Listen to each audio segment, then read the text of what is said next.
All right, you fishing junkies.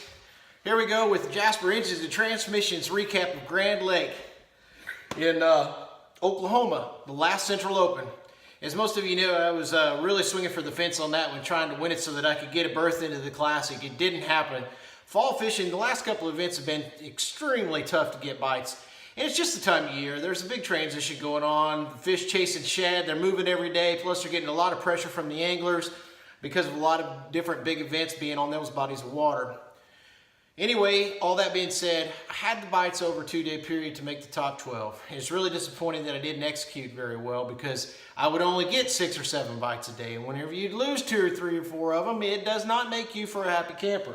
However, I did want to share with you how I approached it for fall fishing so that you can hopefully have some success with your fall, because it can be trying times.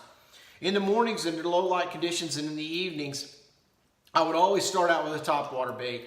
And a whopper plopper, if you don't know what that is, it's just a topwater lure. It's designed with a big flappy tail. When you pull it, it just through the water.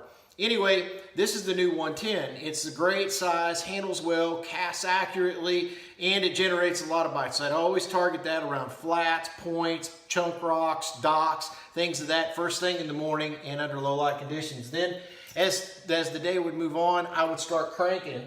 And I could cover a lot of water cranking it. I would crank the same bait in 2 different color patterns. Rapala DT6 in a crawfish pattern and also in a shad pattern. And I just alternate between the 2.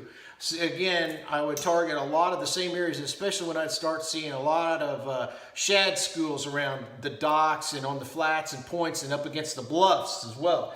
So that I would crank, and I cranked it on 12-pound Gamma edge fluorocarbon line with a Team Lose Light reel and 6:8 to 1 gear ratio. And I also have the new the Lose Custom rod in a 7-foot medium action. It was actually designed for the wiggle wart here in the Ozarks, and I'll have to say it works for a lot of different applications.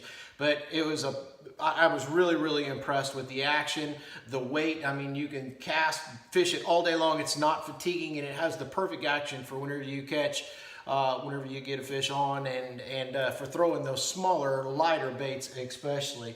And then anytime throughout the day when the sun got up especially, and the fish started moving tighter to cover and to try to generate a bigger bite, I would always alternate to my Lunker Lure Limit Series ball jig in 3/8 ounce, Cumberland craw colored, tipped with a Zoom Super Chunk Junior, and I'd highlight the tails, orange and/or chartreuse, and I'd fish it on 14 to 16-pound Gamma edge fluorocarbon line and just pitch it around a lot around the docks, bluff ends, and I'd fish it all the way out to about 16, 18 foot deep, and I generated some of my bites on that as well.